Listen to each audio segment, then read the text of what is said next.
I have to start this all over again, brand new channel.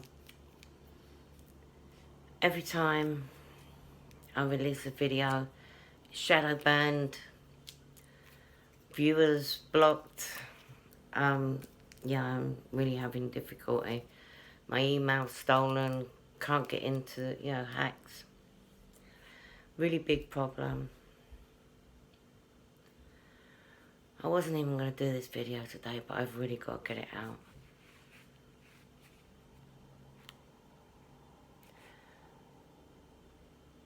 The longer it takes me to do them, the longer I stay in this situation.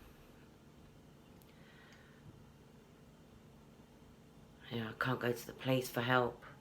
I've been abducted 4 times. By the police.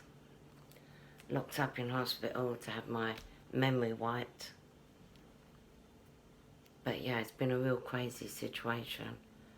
So what I'm going to do is start from where I thought the beginning was. And that was in a hotel. I thought my ex was cheating. Well, I knew he was. And I was planning an exit then, to be honest. The girl he was cheating with had this big row downstairs with her boyfriend, who actually was... I never saw him again. And she was always around the hotel. Thought it was a bit strange. I mean, yeah, they had a row, split up. One, I don't think he would have just disappeared like that. But the biggest one was he was the one who lived in the hotel, not her. But yeah, she just conveniently moved into his room and he vanished. Then I think it was this all within a week. Then a girl, I just took her shopping. She died that night. It seems to be like everyone I speak to at the moment, that night they just mysteriously die.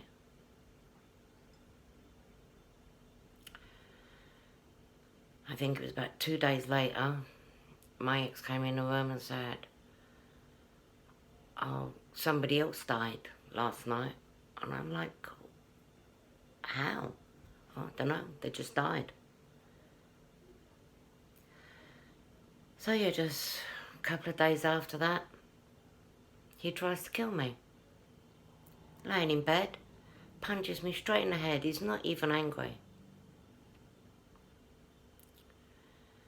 So yeah, series of punches and kicks. I mean, that first punch, I had my eyes shut and everything. I was totally dumbfounded. But yeah, punched across the room, choked, and he just kept punching me. His reach was a lot longer than mine, and I couldn't reach him.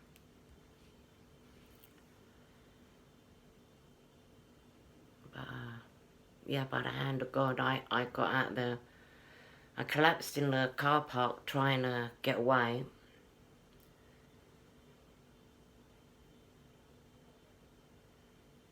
And the police, an ambulance came.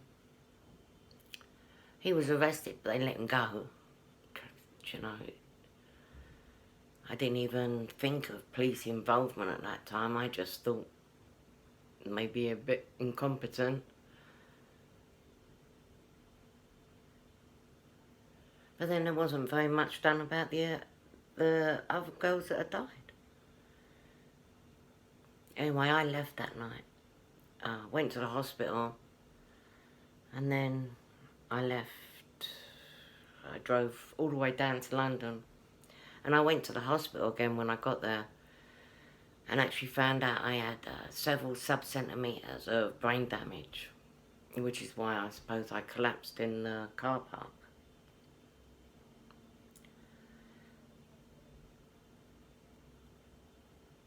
They said I would have fits and blackouts, and I could lose the sight in my right eye.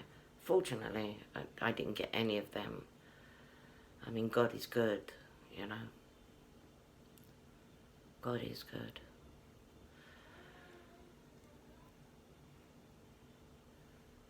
When I got back down to London from Clacton, is where I was, yeah, this girl phones me up while I'm there, asks me if I'm alright. I couldn't even speak. I think it was about 3 months, actually, before I got my voice back. I had bruises all around my neck so bad. But I thought it was very sweet of her to actually phone and ask me, you know, how I was. Until Dave messaged me on Facebook and said, oh, Carol died last night. And I was like, I was talking to her last night. Everyone I speak to or shows concern or looks like they're going to help me. I mean, it's been crazy. Really crazy. I was being hacked, tracked. I could see them on my Google Maps on my email. You know, the maps on your Gmail. Because we shared an email account. And I could actually see them stalking me. I called the police.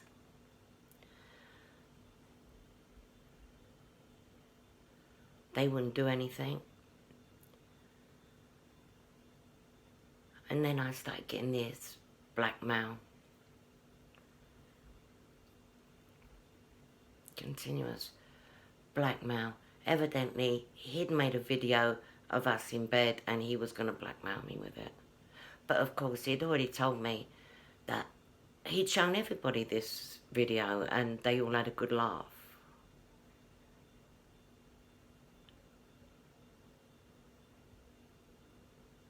Evidently, there was cameras all around the house. They were making a Truman Show of me. Great. Without my permission, consent, or knowledge. I did suspect, and I did call the police, but of course they did nothing. But assured me that it's very unlikely that they would be doing that.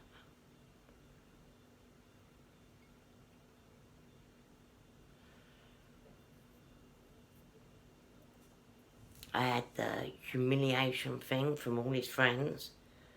I didn't even realise how many people was involved in this thing.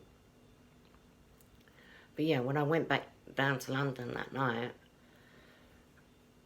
I found out that he'd been drugging me, poisoning me. He was threatening my son's life.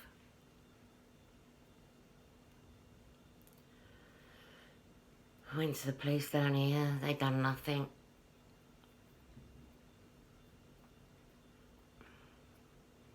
I said they'd stolen my phone, my jewellery, all these things.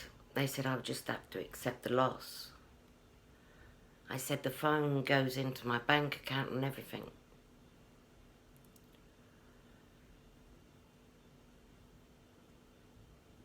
But yeah, they'd stolen all my ID. They actually stole my identity. My mum wasn't any help at all. And I caught her a couple of times telling the police that I was crazy.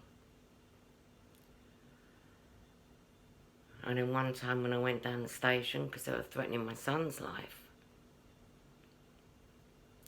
they locked me up. They said I was suffering from anxiety. I wasn't even showing that much anxiety considering, you know, the guy tried to kill me. and then was threatening my son's life.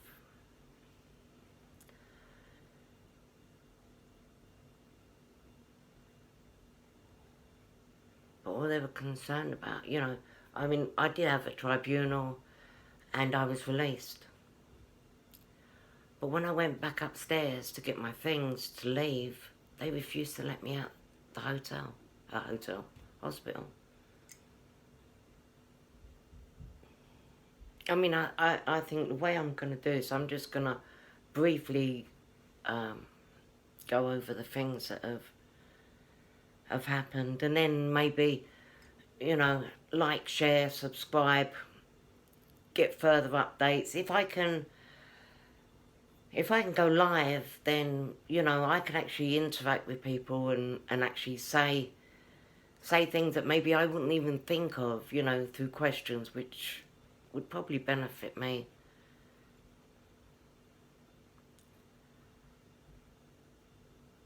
Yeah, I'd be glad of the input. But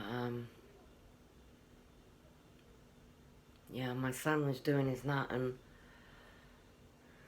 thankfully it forced their hand and they released me, but they weren't gonna. But then, you know, I've actually been abducted, like I said, 4 times by the police and dragged into the hospital, drugged, attacking me at night. And this is the biggest thing, is I'm attacked every time I shut my eyes. No matter where I am, they break in the middle of the night, and they burn. I have burns all over me. I have bald patches all over my head where they're burning things into my head and my back. I mean, I am so badly scarred. It's not even a joke. And it continues. 2 days ago was the last time they did it.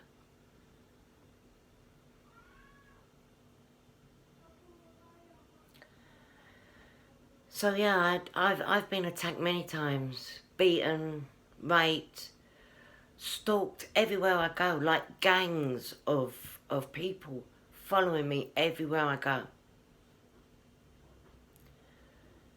Can't get help anywhere.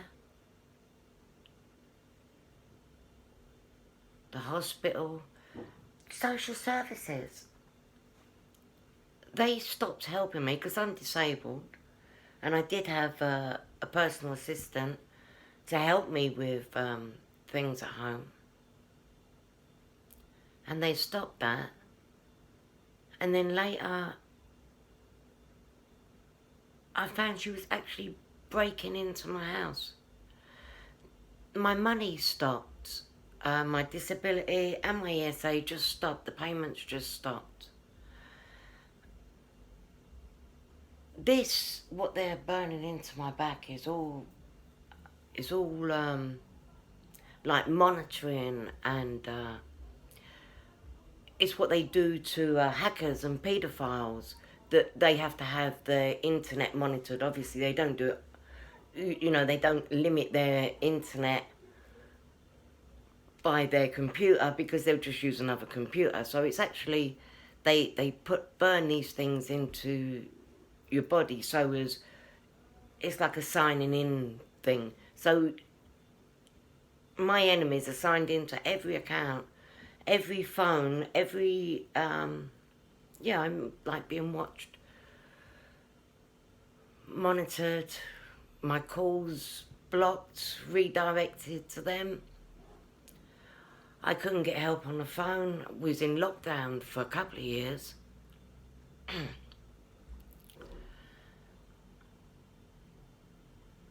I mean, I escaped London because it got so bad. I mean, I was literally left for dead. No help from nobody.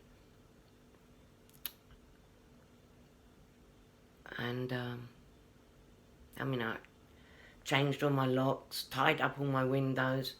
And of course then the police come, 5 of them, with a signed thing, warrant from the judge to come in and speak to me, along with the social services and 2 crisis team. But of course they brought the ambulance along because they knew that they was going to drag me out and lock me up in the hospital.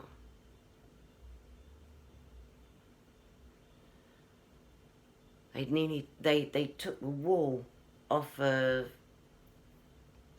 its brackets or whatever it was, breaking the door in to get me. But I couldn't really I kept wondering. I mean, I knew it was Dave. I knew at this point that my mum was involved.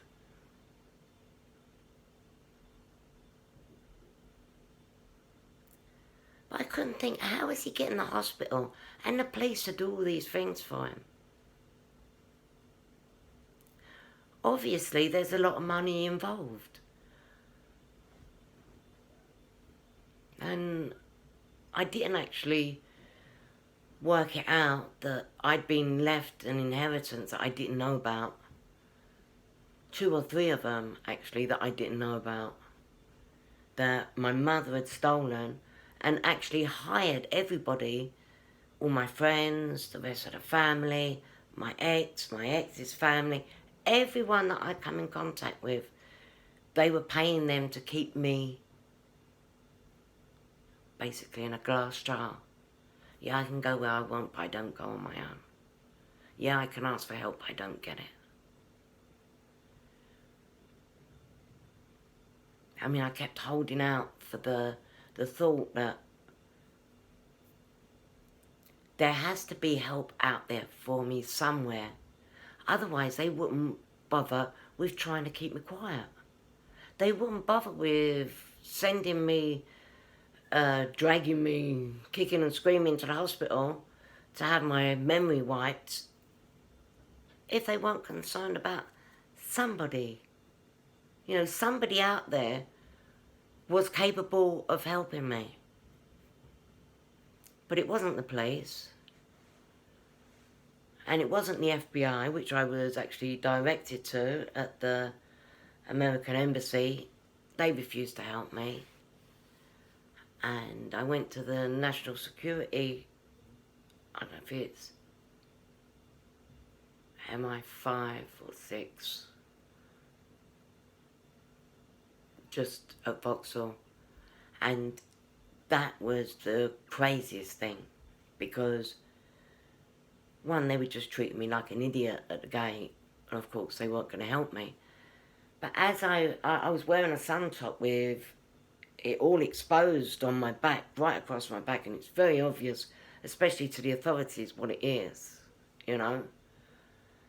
And I walked up and down outside the building, and the cameras, instead of following me, they was avoiding me.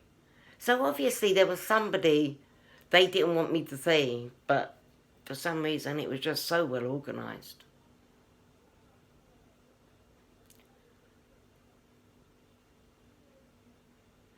I mean, I did get the Mental Health Act Commissioner to release me once. And, I mean, they didn't release me. They sent someone up for an emergency release, but they didn't actually release me. I think they bribed them, because when they called my name and I walked up to them, they said, oh no, they've got the wrong one. Even though I knew I was waiting for the emergency release team. But no, they wouldn't let me go. I mean, God makes a way when there is no way. But they illegally kept me over 30 days in that place, injecting me with something that they said they were going to relieve me of my memories with. I think that was as frightening as it got. Being stuck in that place and seeing all the other girls in there, that they're doing exactly the same thing to. I mean, one of them was fine when I was put in there, and a couple of weeks later she collapsed, mumbling, she couldn't speak, she was dribbling, dragging herself about in a nappy. They didn't even bother feeding her. It was the most disgraceful, horrific thing. I mean, this is what goes on in these psych wards. Well, it does at St Pancras anyway. I mean, over nearly 5 years, I have been in and out of there, literally abducted. I mean, I moved out of Islington. Like I said, I went to Scotland. I was abducted from Scotland. Locked up in a hotel there. Dragged out the hotel and locked up in hospital.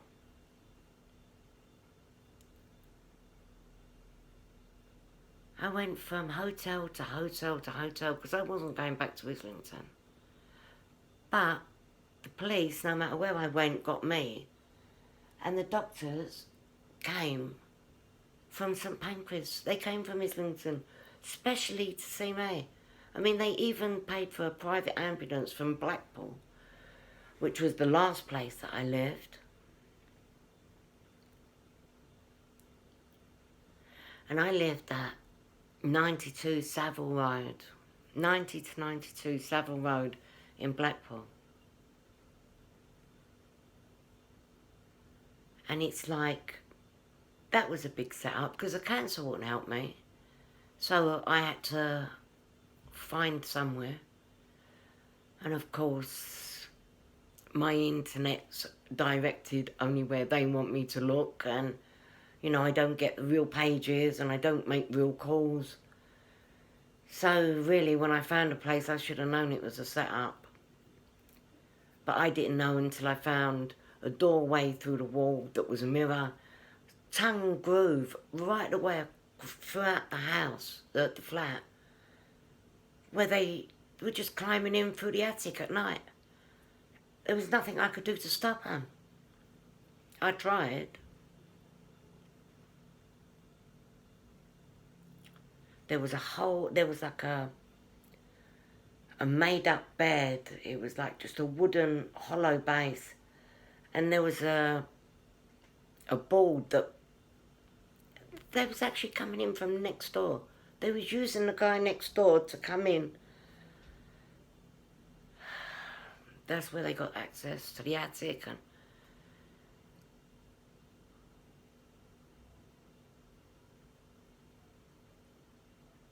my nose has been broken so many times, or just punched. It's just total rubber.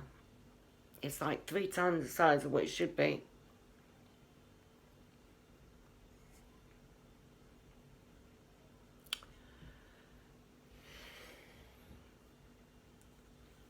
Yeah, I've got so many scars. It's not even worth counting them anymore.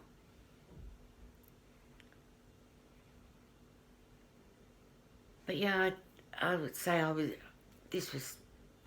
let's go back to where I was still in London. My money stops. My mail stops. I'm not getting any letters. And I know I'm getting communication from somebody who was going to let me know what was going on. But of course, I never got it. And then even the letters that I was posting were going missing. So I had to actually post them without tracking. Probably because it's computers again, so they could find it.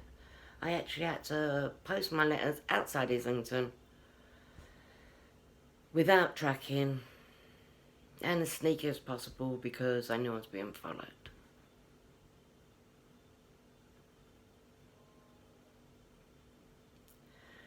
The council wouldn't help me in Islington. The police wouldn't help me. Crisis team wouldn't help me. The hospitals were the only ones that wanted me, but I don't think they wanted me alive for very long.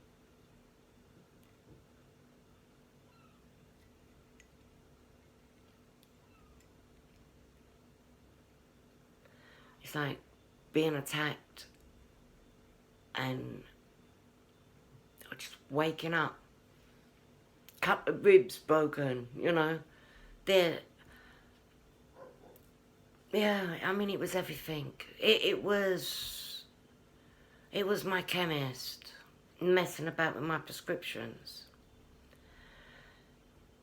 It was the opticians It was a dentist. It was the charities that I was going to. So as I could eat. Because my family wouldn't help me and I wasn't getting any money. I had people breaking into my house all the time, and when I stopped, you know, that's when the police would come and drag me out. So whatever it was absolutely vital that they had my flat, or they had me, but I moved out in the end. I went to an activist camp in Houston, the Stop HS2, and I was attacked there continuously, followed everywhere, beaten stupid, battery acid rubbed in my face. The police wouldn't help me, and being in lockdown, there was just nothing else. And I couldn't use the phone or the internet.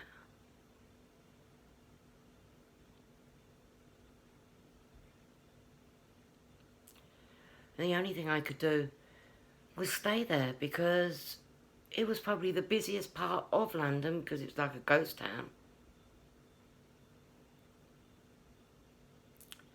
And just pray that somebody would see me.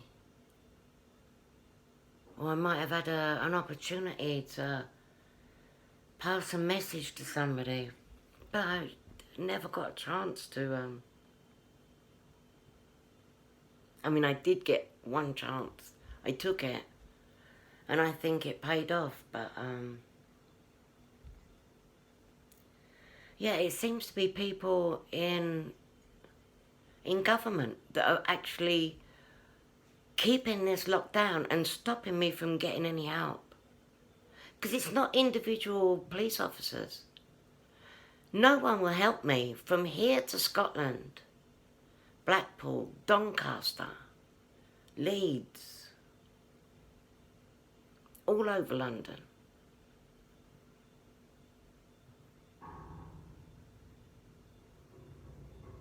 Oh, just so many places I couldn't even name it.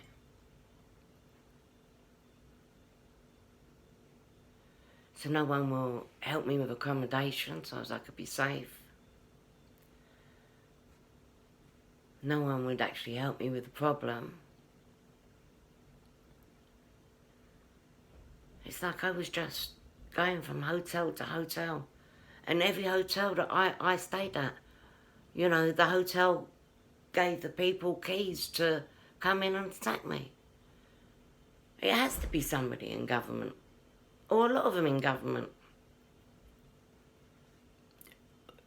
Whoever the minister is above the police, the minister, the health and social security, or the...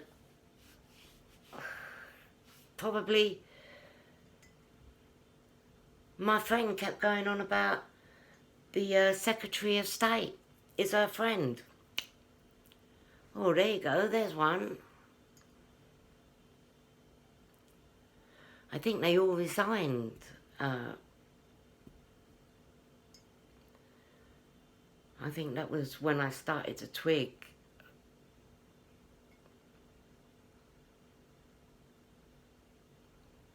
Yeah, but I can't get any help. I can't get any physical help. Although I do believe, you know, I've had help because I can actually get these videos out now. I might not be able to keep my channel. I might not be, you know, it may be that my video is shadow banned for the first so long. And it really hurts when I think I have to do this all over again. I'm not the most comfortable sitting in front of a camera, but I do need to get this story out. And yeah, every day that goes by and I'm thinking, I know I've got to do this video. I know I've got to do this video, and I don't do it.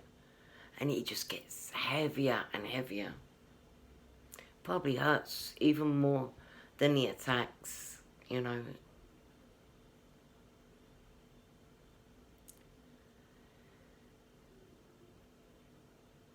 I can't, there is just so much that I have to say, and I've actually skipped the part that I kept going back to London and then I got sidetracked because there's so much going on at the same time. So when I was in London, I actually went to the bank and asked them, you know, I knew that my identity had been stolen. My money had stopped. Obviously, it had to do with money. And I phoned the Halifax and they told me there was a business account. So I went down to the branch. I told them to freeze the account. I went down to the branch and I'm discussing with the guy about this account. And I said to him, you know, it's not actually me that's opened it. I just believe it's my money. They're redirecting it. It's supposed to be mine. But instead of putting it in my account, they've made up a new account with my ID. And my money's bypassing me. Well, the phone cut off in the branch as I was speaking to the guy. So the account was totally verified. All of a sudden, the manager says that the account doesn't exist. Well, of course it did.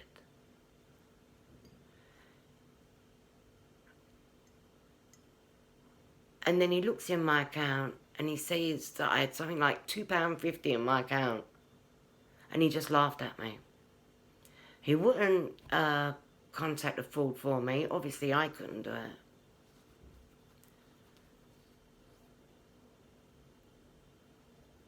So, yeah, they was very smug and it's like they all knew I couldn't get any help. So it didn't matter how they treated me.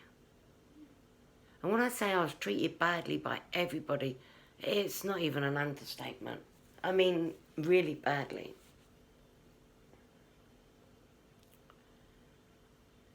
I started going from branch to branch, checking that there weren't more accounts.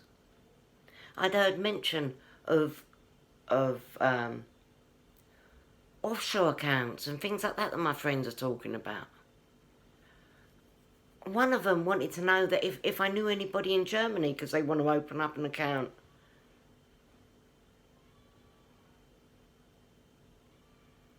It's like everybody just thinks I'm stupid. Yeah, I went from branch to branch and I think it was the RBS. I went in there and I gave them my passport. They told me, yes, there is a bank account. It's pending at the moment. So I said, shut it down, please. Oh, no, we can't do that. I said, why not? I've given you my name and address. I've given you my ID. If that account is made up from my name and address, then you need to shut it down now because it's not mine. No, you have to do it online. So then I explained that I couldn't do it online.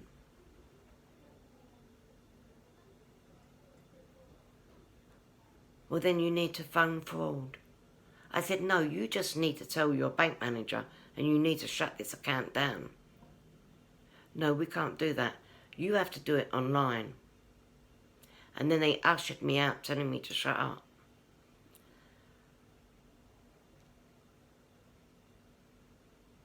It's like, who wasn't involved in this? It was all my friends. It was all my family. It was my neighbours, the wider community, the police, the crisis team, social services.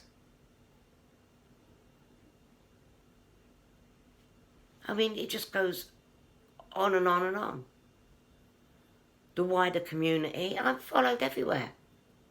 I've got no privacy. I've got hidden cameras everywhere in the house.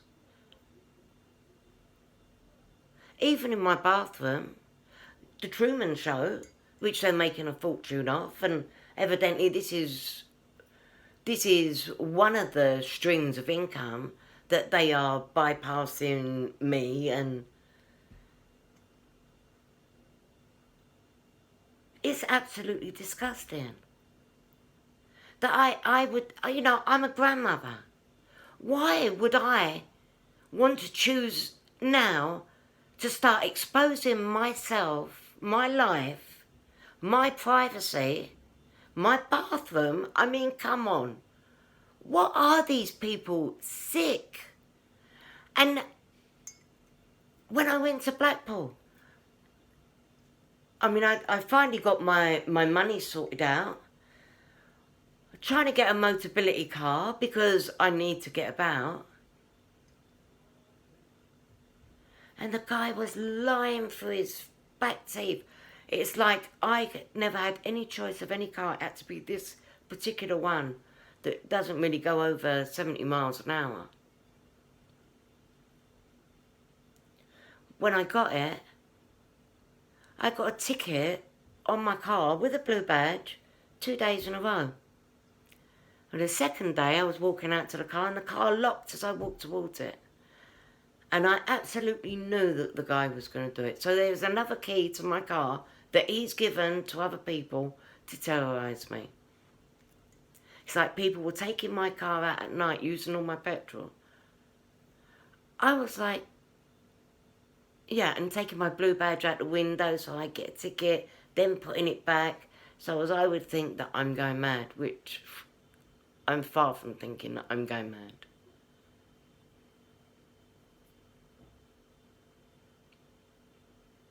I confronted the guy, and he really smugly said, well, you know, you really have to contact the police.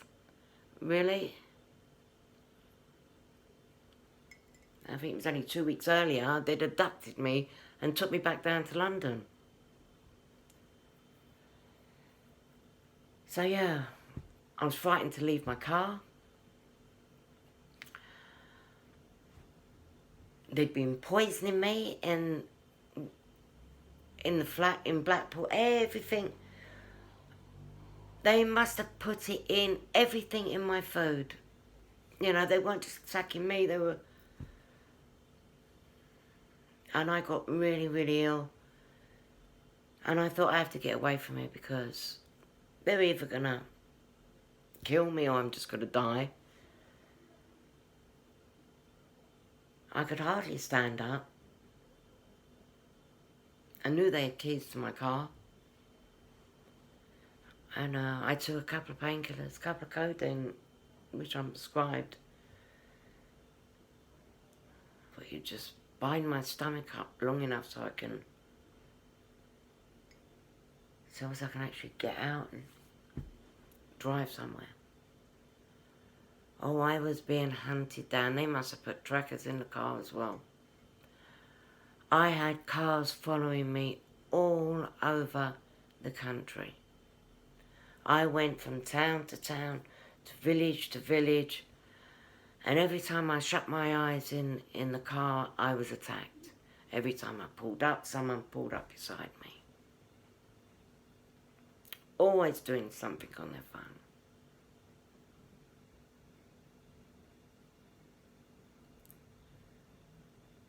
I called the police and I said I'd fallen asleep in the car and yeah, I got these guys following me and I've been attacked. How do you know you've been attacked? She said to me. I thought I didn't even tell her that I was unconscious. I didn't say that my attacker's favourite time is to sneak up on me when I'm asleep and chloroform me or whatever else they do so as they can give me a good beating without me waking up.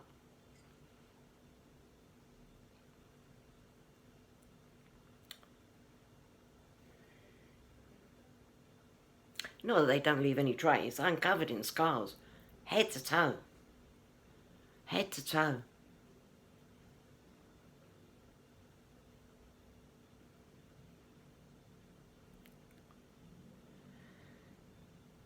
And I keep thinking with all this that's going on, somebody, you know, because I have made plenty of reports to the police just because they don't respond to them. Or they don't give me a crime reference number. They did in the beginning.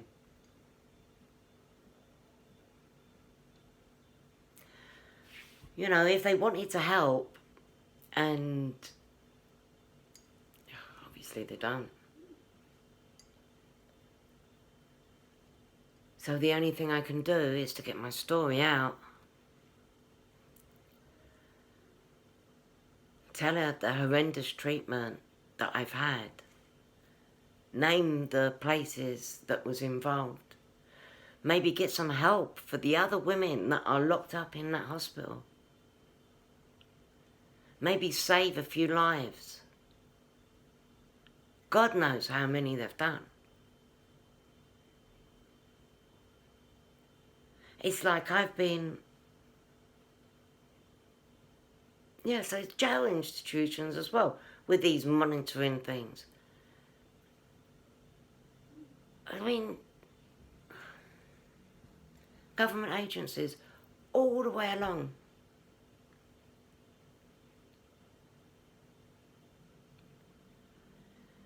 Yeah, I need help and I need my story to get out.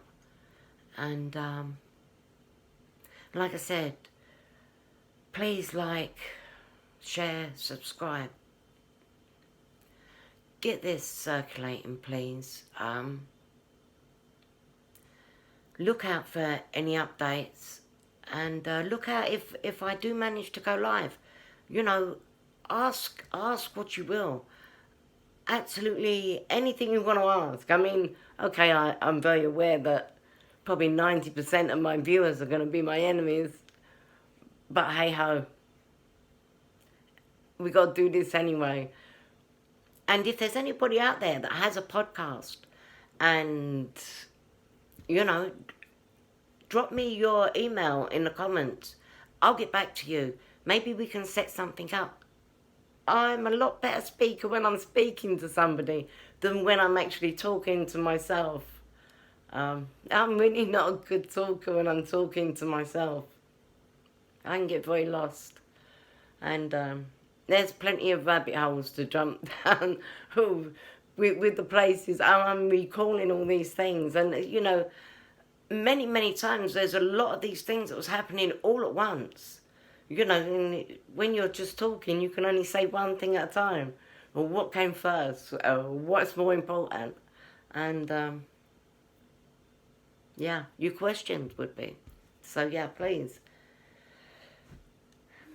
Let's see if we can, or I can, hold on to this channel. Get my videos out. I'll make a note of the things that I've forgotten in this one, and maybe I'll update it with the next one. Maybe I won't get shadow banned. Maybe I can keep hold of this channel. And yeah, I'm going to thank every single one of you that have watched this, and I really do appreciate you. Even if you're my enemies, I really need this to get around, and I need help. My name's Mrs. Angela Taylor. I'm not missing, I'm not crazy, and I'm not dead. So, because there are rumours, there's been enough attempts, and I think people are just taking it for granted. Oh, but I've got to be dead by now. But trust me, I'm far from dead. God has his hand on my life, and I ain't going nowhere. But yeah, thank you very much, and I'll see you again soon.